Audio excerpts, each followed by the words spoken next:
Alkitab merupakan satu buku yang ajaib, terdiri dari puluhan buku, terdiri dari ribuan ayat-ayat, tetapi yang luar biasanya adalah tidak ada yang bertentangan satu dengan yang lain, sekalipun ditulis dalam kurun waktu yang panjang dan orang yang berbeda. Alkitab mampu menafsirkan dirinya sendiri. Kalau kita mendalaminya dengan baik, kita tidak membutuhkan referensi dari luar. Dan Alkitab mampu mengubahkan kehidupan kita untuk menjadi lebih baik. Tetaplah belajar Alkitab.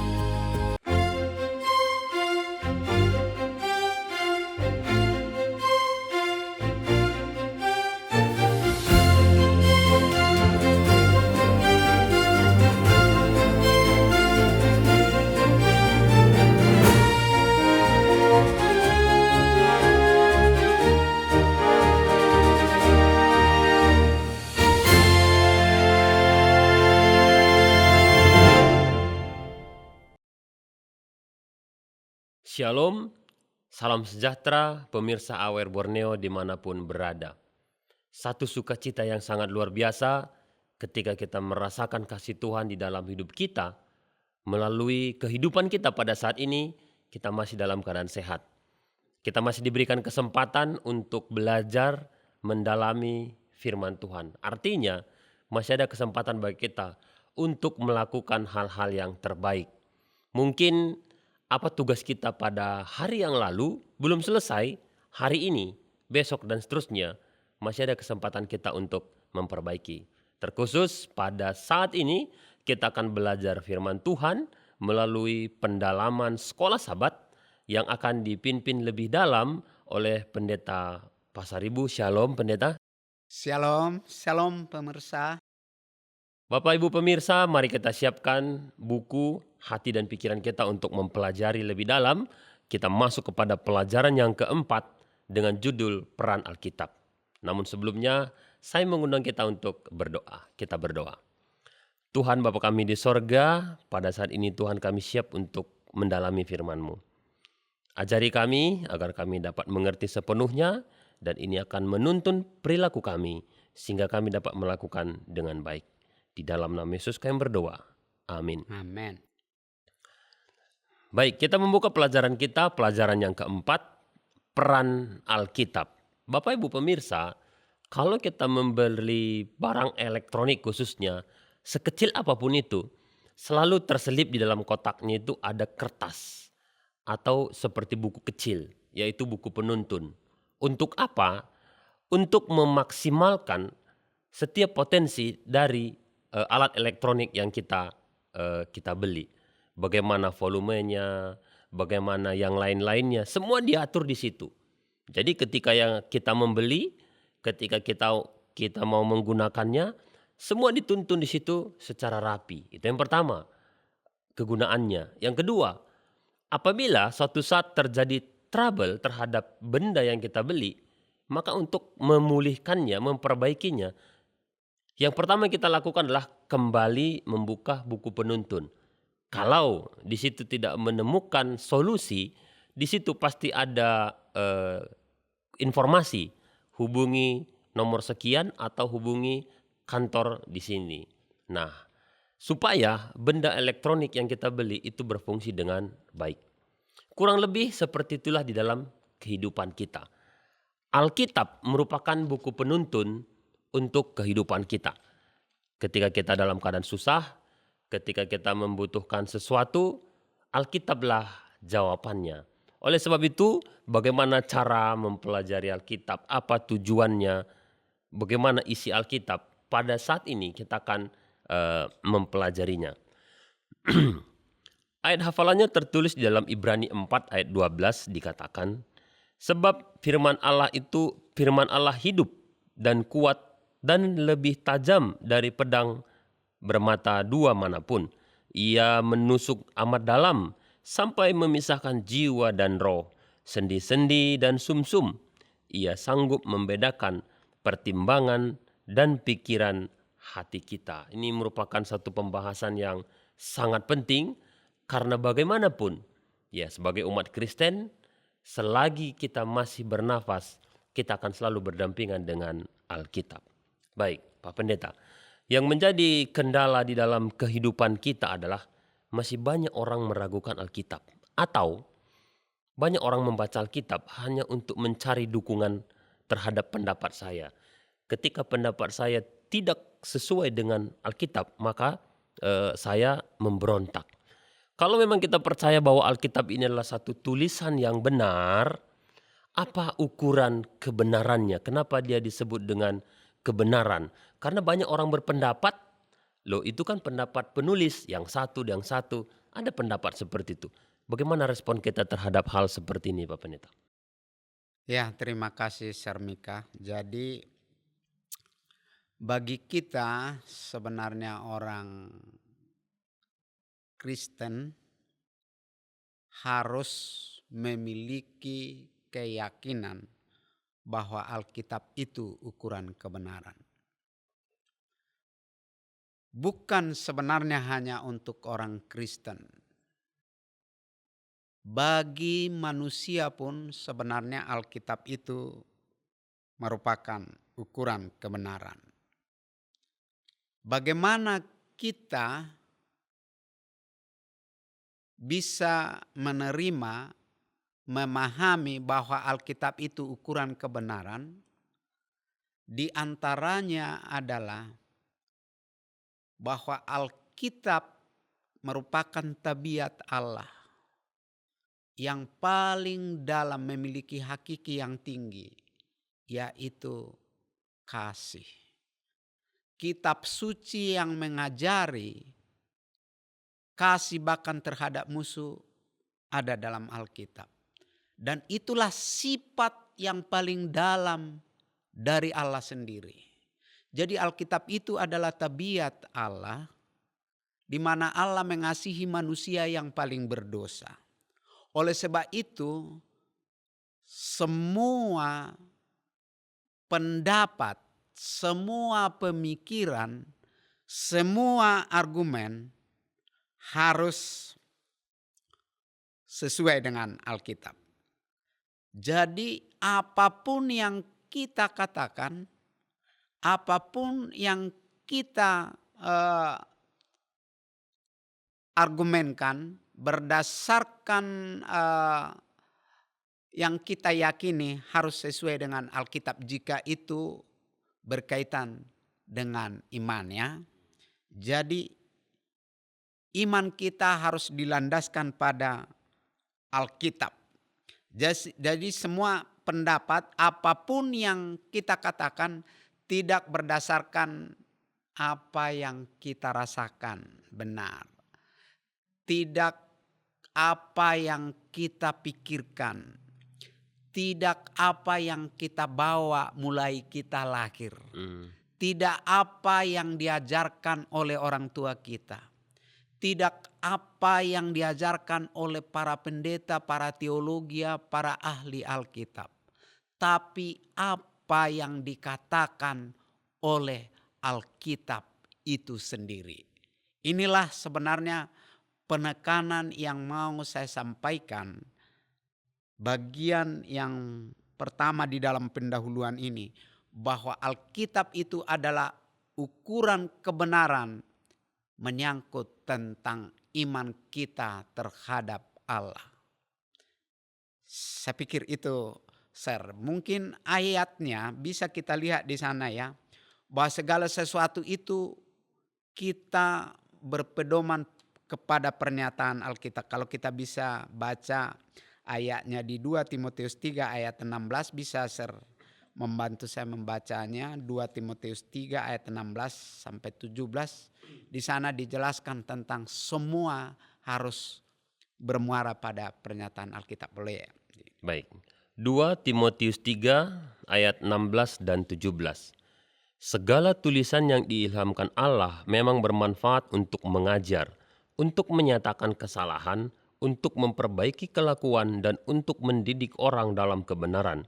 Dengan demikian, tiap-tiap orang kepunyaan Allah diperlengkapi untuk setiap perbuatan baik.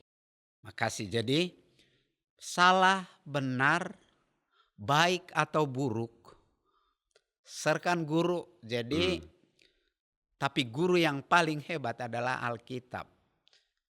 Ya, jadi mana yang benar, mana yang salah, mana yang baik, mana yang buruk harus berdasarkan Alkitab. Jadi Alkitab ukuran kebenaran. Apapun pendapat kita harus berdasarkan argumen Alkitab, tidak berdasarkan perasaan, Perasaannya. tidak berdasarkan para pendeta orang pintar. Tapi banyak pendeta yang hebat tapi tidak berdasarkan Alkitab. Itu share Oke, bagian baik, terima yang kasih. saya Saya sampaikan. teringat jadi kisah waktu Yesus di Ya, padang gurun, pendeta. ya, Ketika dia dicobai, dia mengatakan ada tertulis. betul. Artinya berdasarkan Alkitab. Iya. Kalau berdasarkan perasaan Yesus pada saat itu, udah lapar dia. Harusnya dia melakukan itu. Kalau berdasarkan perasaan Iya, betul. laparnya. Tapi pada saat itu dia menjawab ada tertulis. Iya. Oke, Bapak Ibu pemirsa, ini penting bagi kita. Bagaimana kita mengatakan ada tertulis kalau kita tidak pernah membaca? Dan poinnya di sini adalah mari kita membaca untuk kebutuhan kita, sehingga apapun nanti pendapat orang, Iya. kita bisa cross check ini tertulis atau tidak. Iya, iya. Begitu ya. Baik, lebih dalam daripada itu, kan banyak kalau Alkitab ini kita bisa beli di mana saja ya pendeta. betul. Itu dijual secara bebas. Tetapi ada hal-hal yang lebih spesifik. Bagaimana kita menangkap poin-poin daripada ayat-ayat Alkitab itu. Kalau kita pergi ke si A, dia akan menjelaskan berdasarkan pendapatnya dia. Iya.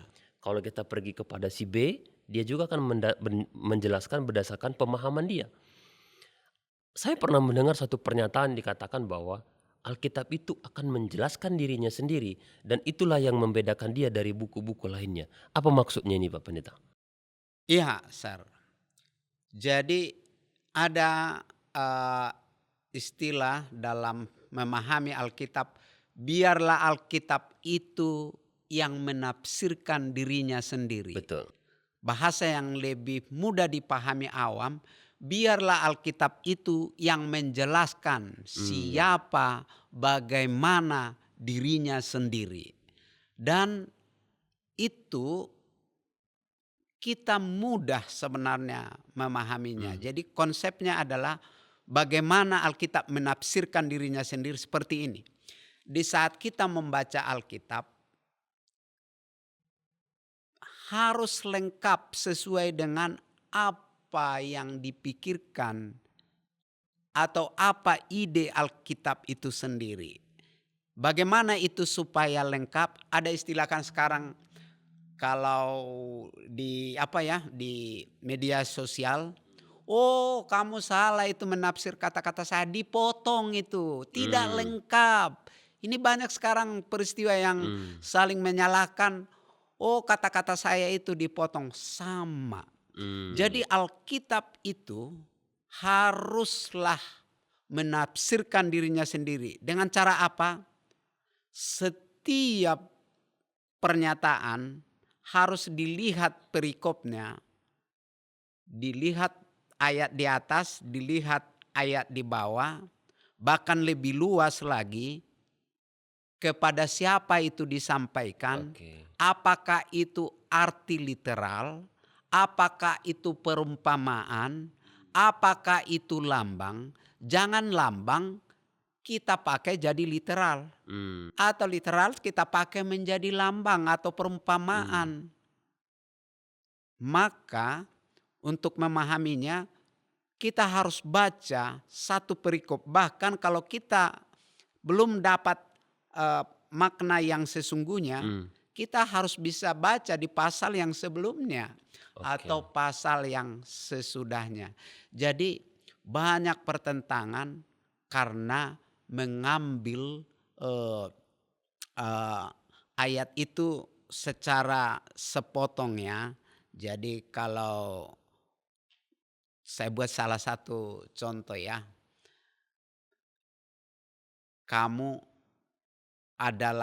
Akulah gembala yang baik, kamu adalah dombaku. Kalau itu diambil literal, berarti kita bukan manusia, domba kan. Domba, Tapi itu binatang. perumpamaan itu binatang. Betul. Jadi jangan juga diputar, nanti ada hal-hal yang perumpamaan diambil literal, yang literal diambil perumpamaan contoh. Itu hanya salah satu ya. Hmm. Jadi kalau ada ayat Alkitab contohnya apa yang masuk itu tidak menajiskan tapi yang keluar yang menajiskan, ya itu kan sepotong, tidak mungkin itu maksudnya. Kalau apa yang masuk, apapun yang kita makan Hmm. masuk tidak masalah, tentu itu akan mengganggu apa sesungguhnya yang dimaksudkan Alkitab itu. Itu sebabnya biarlah Alkitab itu menafsir dirinya sendiri, kita harus belajar secara lengkap. Bahkan dari Kejadian sampai Wahyu, Alkitab itu sebenarnya kalimat berantai. Hmm. Cerita yang utuh tentang kasih Yesus yang di dalamnya tidak ada pertentangan. Kalau ada pertentangan, maka kita yang belum mengikuti bagaimana Alkitab itu menafsir dirinya sendiri. Sendiri.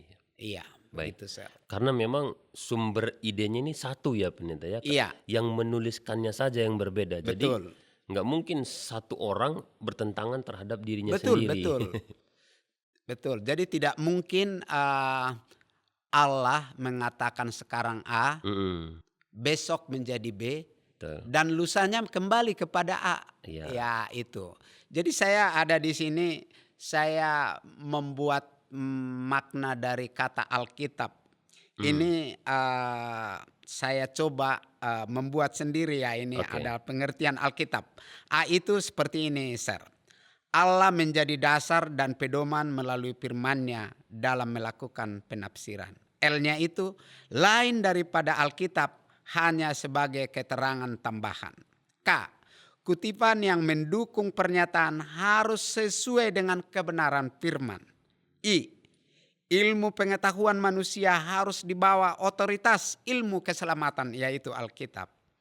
T, tidak ada jawaban tanpa ada tertulis, tentu Alkitab sebagai dasar kebenaran. A, Alkitablah yang menjawab Alkitab itu sendiri dalam setiap pertanyaan. B, yaitu tadi Alkitab ya, huruf terakhir. Barulah dapat ditemukan arti yang sesungguhnya tentang pernyataan firman Tuhan. Sangat luar biasa ya. Itulah Alkitab. Gitu Alkitab pendeta ya. Dan itulah yang membedakan Alkitab ini dari buku-buku yang Betul. lainnya gitu. Kalau buku-buku yang lainnya kadang-kadang bertentangan dengan ilmu kesehatan Iya. misalkan atau ilmu sosial. Iya, iya. Tapi Alkitab ini sangat masuk kepada jiwa begitu ya pendeta. Baik, kita sudah tahu bahwa segala sesuatu pernyataan harus tertulis. Iya, Segala sesuatu pernyataan akan dijelaskan oleh pernyataan yang lain iya. yang masih dalam kitab-kitab di dalam Alkitab itu sendiri.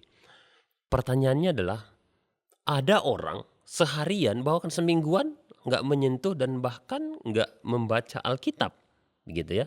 Kira-kira apa pentingnya bagi manusia Alkitab itu? Karena banyak orang hidup tanpa membaca Alkitab. Nah, apakah ini salah satu supaya kita tidak tertipu atau kita sementara terlena dengan hal-hal duniawi? Nah, apa pentingnya Alkitab itu dalam kehidupan kita, Iya. Pendeta? Terima kasih Sarmika.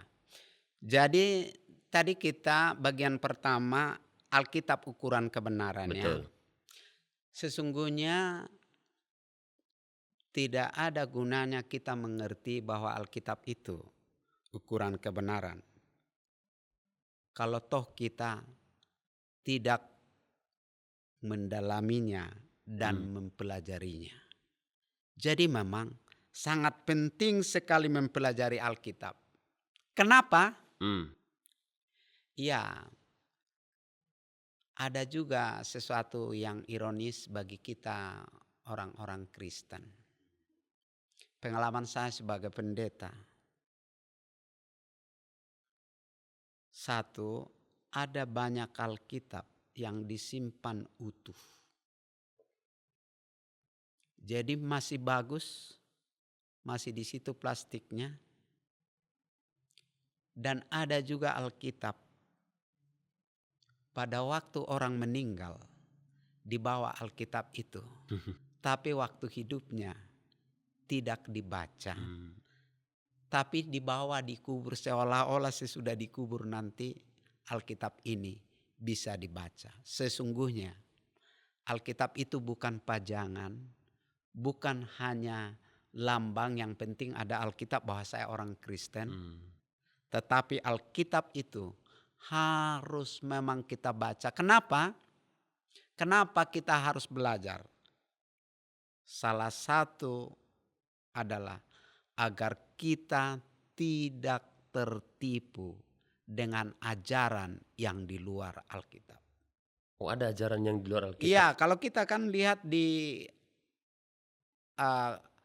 kitab Matius pasal 24 ayat 11 disebutkan akan ada muncul pengajar sesat yang mengajarkan ajaran-ajaran yang palsu.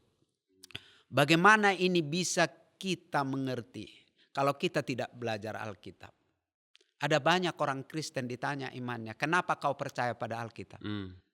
Dia tidak tahu menjawabnya. Paling dia jawab, ya karena ibuku, mamaku orang Kristen, jadi aku jadi orang Kristen. Karena disuruh.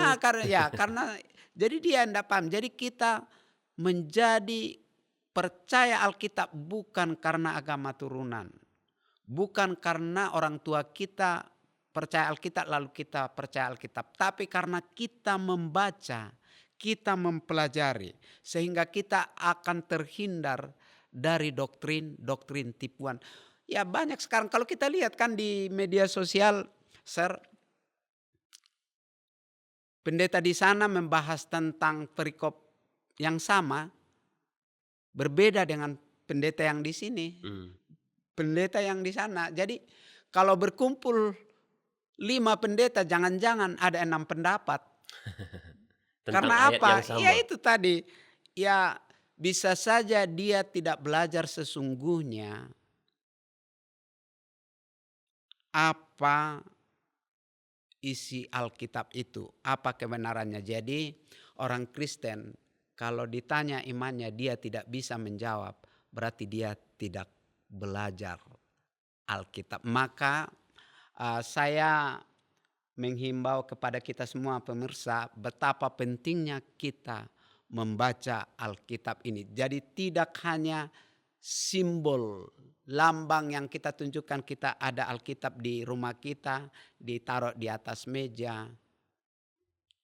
Tapi kita harus pelajari karena ini salah satu adalah membentengi kita dari ajaran sesat. Kalau kita tidak mengikuti prinsip kebenaran yang benar, seperti tadi bahwa Alkitab itu yang menyatakan kesalahan memperbaiki kelakuan, maka tentu kita ibarat berjalan salah alamat, tidak akan sampai di tujuan. Itu saya buat analogi yang paling tepat. Jadi Alkitab ini adalah alamat jika kita ingin tidak salah alamat, harus kita memahami lengkap jalannya, RT-nya, RW-nya, nomornya. Seperti itu, Sir. Baik, terima kasih Bapak Ibu pemirsa. Saya rasa umur manusia yang di Alkitab dikatakan 60 sampai 70 tahun sangat cukup untuk mendalami Alkitab ini. Iya, betul.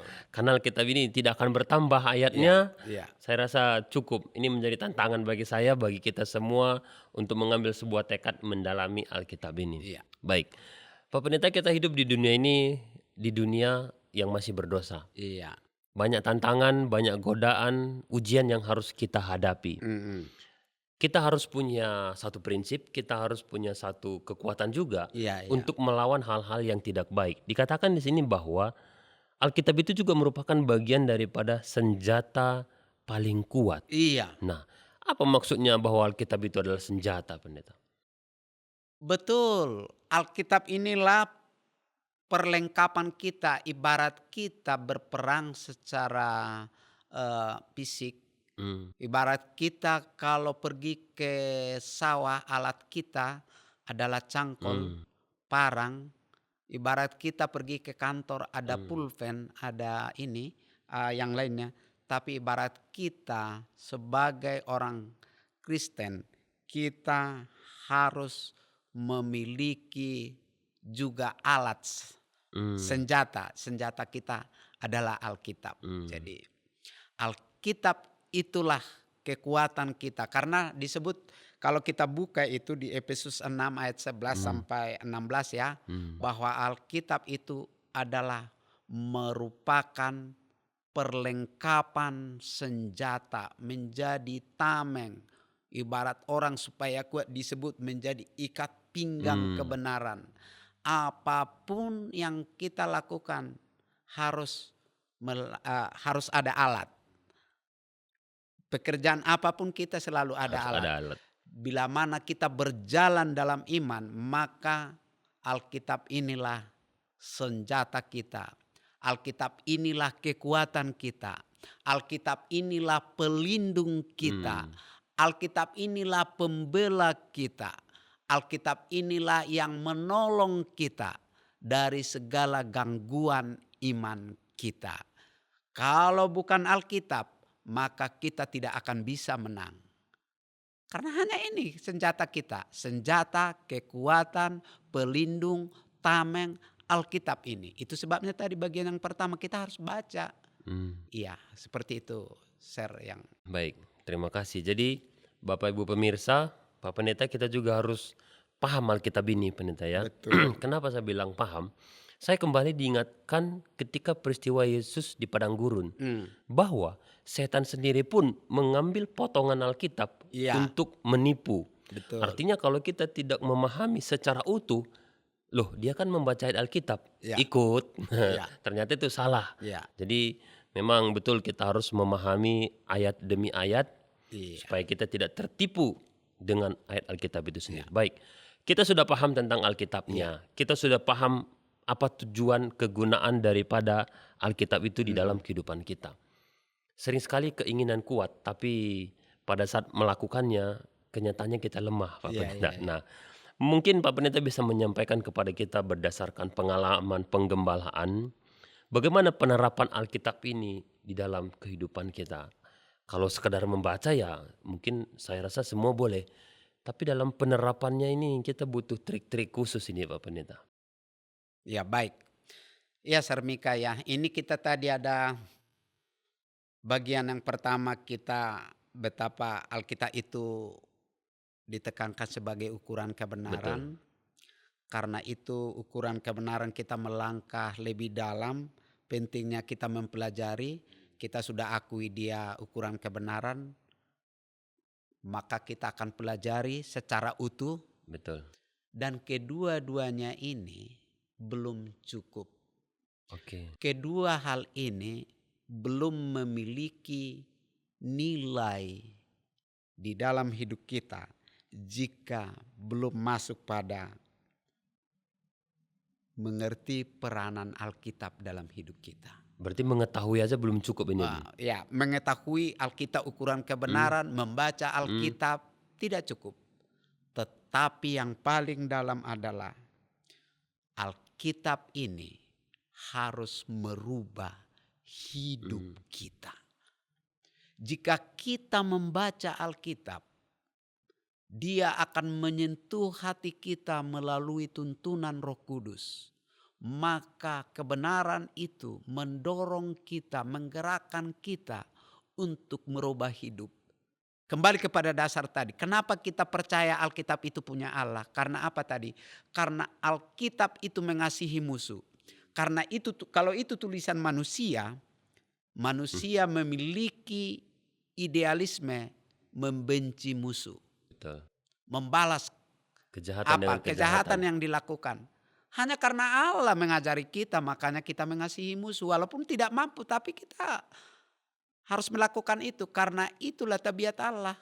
Jadi bagian yang ini adalah mengubah hidup kita. Tabiat kita yang memang jangankan mengasihi musuh. Budaya manusia iri hati, melihat orang aja sukses bisa kadang kita iri. Iya. kan? Orang sudah menolong kita nggak tahu kita berterima kasih. Orang sudah menolong kita masih kadang kita jatuhkan. Gak usah dulu jauh-jauh mengasihi musuh. ini bisa terkikis adalah dengan cara, dengan sudah kita membaca, meyakini itu adalah ukuran kebenaran, dan dia akan mengubah hidup kita. Mungkin share boleh dibantu saya dibaca Ibrani pasal 4 ayat 12 tadi, yang menjadi ayat inti dari penulis Sekolah Sabat ini mengambil itu menjadi ayat inti. Ibrani 4 ayat 12.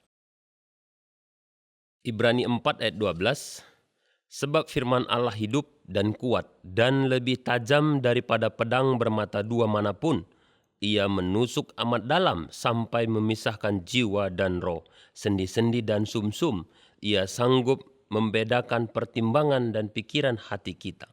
Ya, Alkitab itu bagaikan pedang bermata dua. Sanggup dia untuk menilik hati kita. Pedang bermata dua. Artinya di sini apa? Dia akan menusuk. Dia akan mengatakan, waduh ya Tuhan, saya sudah dibaca Alkitab ini, aku salah. Oh enggak boleh begitu. Dia mengatakan sampai artinya sakit perasaan. Oh sebenarnya enggak boleh begitu. Jadi gitu ya.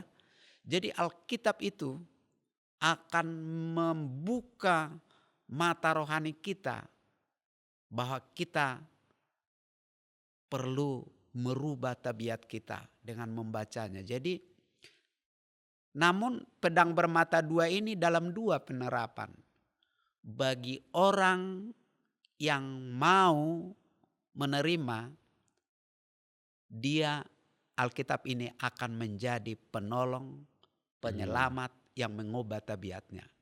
Tapi bagi orang yang tidak mau mengubah hidupnya, maka Alkitab itu menjadi satu kebenaran itu bagi dirinya, menjadi satu keburukan bagi dirinya. Artinya ya kalau dia tidak mau merubah hidupnya, maka pilihannya adalah binasa. Bukan Allah yang menentukan dia binasa. Tapi kalau pilihannya tidak mau merubah, Berlawanan gitu. berlawanan, maka itu akan membawa dia binasa. Jadi Alkitab itu bagi orang yang menerima, membawa dia kepada keselamatan. Tapi bagi orang yang menolak, membawa dia karena pilihannya menjadi binasa. Jadi inilah hebatnya Alkitab, bagaikan pedang bermata dua yang masuk kepada hati kita yang paling dalam. Itu sebabnya di saat orang belajar Alkitab, banyak yang merasakan satu perubahan semenjak melihat bagaimana tabiat Allah dalam Alkitab ini. Karena Roh Kudus itu sebenarnya selalu bicara kepada kita. Saya pikir ini share yang paling penting bagi setiap pelajar Alkitab. Dia merubah hidup kita pelan-pelan dari kekurangan kita. Merubah tabiat kita menjadi seperti Kristus. Baik, terima kasih Pak Pendeta. Bapak Ibu pemirsa, sebelum Pak Pendeta akan menyampaikan sedikit kerangkuman kesimpulan Iya. bagi kita semua, kita sudah melihat pelajaran ini mengajarkan kepada kita bahwa Alkitab itu sendiri merupakan cerminan daripada karakter Allah. Jadi kalau kita melihat bagaimana itu karakter Allah, itu semuanya tertuang di dalam kitab suci ini. Dan ketika kita belajar firman Tuhan, berarti kita sedang berinteraksi dengan Tuhan itu sendiri. Lebih jauh, mari kita mendengarkan kesimpulan yang akan disampaikan oleh Pak Pendeta. Ya, Sarmika, jadi saya boleh simpulkan, judulnya kan peranan Alkitab. Betul. Karena Alkitab itu berperan, maka kita harus tahu, mempelajari Alkitab itu agar perannya sampai pada diri kita. Setelah kita mempelajari, maka kita akan dirubah atau kita akan berubah dari kebenaran Alkitab itu. Kenapa? Karena kita percaya bahwa ukuran kebenaran tabiat Allah hanya kita boleh mendapatkan di dalam Alkitab ini. Jadi agar kita boleh tetap berada dalam kebenaran, tidak tertipu dengan ajaran setan, tidak tertipu dengan ajaran yang jahat, maka kita belajar dan belajar Alkitab. Dan melalui itulah kita akan hidup dalam kebenaran. Dan goal yang paling utama kita dalam hidup beragama membaca Alkitab ini adalah kita memperoleh hidup yang kekal, di mana kita dibentuk dalam tabiat seperti Kristus. Kita sama menjadi seperti Kristus, hidup mengasihi, mencintai, dan inilah harapan dari pelajaran tentang peranan Alkitab ya. Peranan Alkitab dalam hidup kita menuntun kita kepada keselamatan. Baik, terima kasih Pak Pendeta. Bapak Ibu pemirsa, ketika kita mau belajar Alkitab tentunya ini membutuhkan waktu yang sangat panjang dan bahkan bisa seumur hidup. Tapi pada saat ini oleh karena keterbatasan waktu, sampai di sini dulu pendalaman kita. Di lain waktu kita akan mendalami kembali peranan, fungsi, kegunaan Alkitab di dalam kehidupan kita. Dan pada saat ini untuk menutup diskusi ini, pendeta akan berdoa untuk kita. Mari kita berdoa. Bapa yang Maha Kasih, terima kasih oleh karena kesempatan kami boleh mengerti bahwa Alkitab adalah ukuran kebenaran, tabiat Allah. Alkitab mengajarkan kami bukan hanya mengasihi sesama, tetapi mencintai musuh. Karena itulah tabiat Allah mengasihi kami manusia berdosa. Tapi Tuhan, kami tidak cukup hanya percaya bahwa Alkitab ukuran kebenaran. Kami perlu belajar mendalami Alkitab ini secara utuh, tidak sepotong-sepotong, agar kami tidak salah memahami apa maksud, apa tujuan dari Alkitab ini yang membawa hidup kami ke dalam kebenaran yang lengkap, kebenaran yang hakiki, yaitu kebenaran tabiat Kristus. Di saat kami ya Tuhan belajar dan belajar secara lengkap, secara utuh, maka tabiat kami akan dibentuk. Tabiat kami akan dirubah menjadi seperti Kristus. Kami mengasihi, hidup kami menjadi berkat buat orang lain. Dan kami dipersiapkan untuk hidup yang kekal itu. Meteraikan pelajaran ini bagi setiap umat Tuhan, pemirsa yang mendengarkan pelajaran ini, bahkan bagi setiap umat-umat Tuhan yang mendalami Alkitab, biarlah kiranya kebenaran yang hakiki itu boleh menjadi milik kami. Persiapkan kami untuk selalu mencintai kebenaran-Mu, dan jadilah kami menjadi pewaris sorga. Terpujilah Engkau Bapa yang memberkati kami melalui pelajaran firman-Mu yang sudah kami dalami pada saat ini. Doa ini kami persembahkan di dalam nama Tuhan Yesus Kristus, Juru Selamat dan Penebus kami yang hidup. Amin. Amin.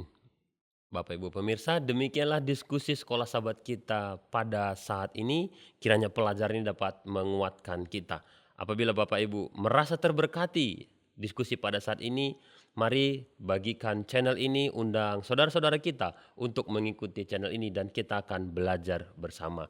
Inilah diskusi kita pada saat ini dan akhir kata kami menyampaikan Tuhan memberkati.